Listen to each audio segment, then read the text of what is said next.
వాయువ్య బంగాళాఖాతంలో ఏర్పడిన అల్పపీడన ప్రభావంతో రెండు తెలుగు రాష్ట్రాల్లో భారీ నుంచి అతి భారీ వర్షాలు కురుస్తాయని అధికారులు తెలిపారు. ఈ క్రమంలో ప్రజలు అప్రమత్తంగా ఉండాలని సూచించారు.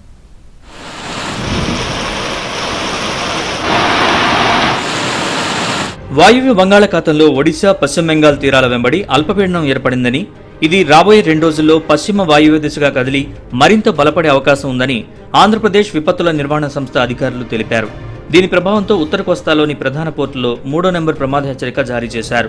కళింగపట్నంలో అత్యధికంగా 10 సెంటీమీటర్లు, పూసపాటి రేగలో 7 సెంటీమీటర్ల వర్షపాతం నమోదైంది.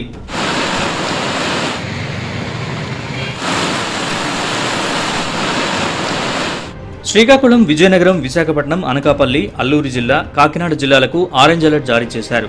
కళింగపట్నం, భీమునిపట్నం, విశాఖ, గంగవరం, కాకినాడ పోర్టుల్లో 3వ నెంబర్ ప్రమాద హెచ్చరిక జారీ చేశారు.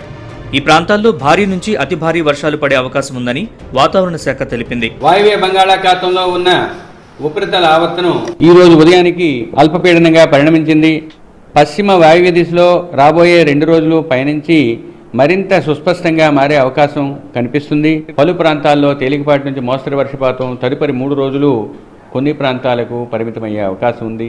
మరియు ఉరుములు, మెరుపులు రాబోయే 5 రోజులు ఉత్తర కోస్తా జిల్లాల్లోనూ 3 రోజులు దక్షిణ కోస్తా జిల్లాల్లోనూ పడే అవకాశం ఉంది. ఇక సుస్థిరమైన బలమైన రుతుపవన గాలులు 40 నుంచి 50 కిలోమీటర్ల వేగంతో రాబోయే 3 రోజులు కోస్తా జిల్లాలపై వీచే అవకాశం ఉంది. మరోవైపు తెలంగాణ రాష్ట్రంలో రాగల 3 రోజుల పాటు భారీ నుంచి అతి భారీ వర్షాలు కురిసే అవకాశం ఉందని హైదరాబాద్ వాతావరణ శాఖ అధికారులు తెలిపారు.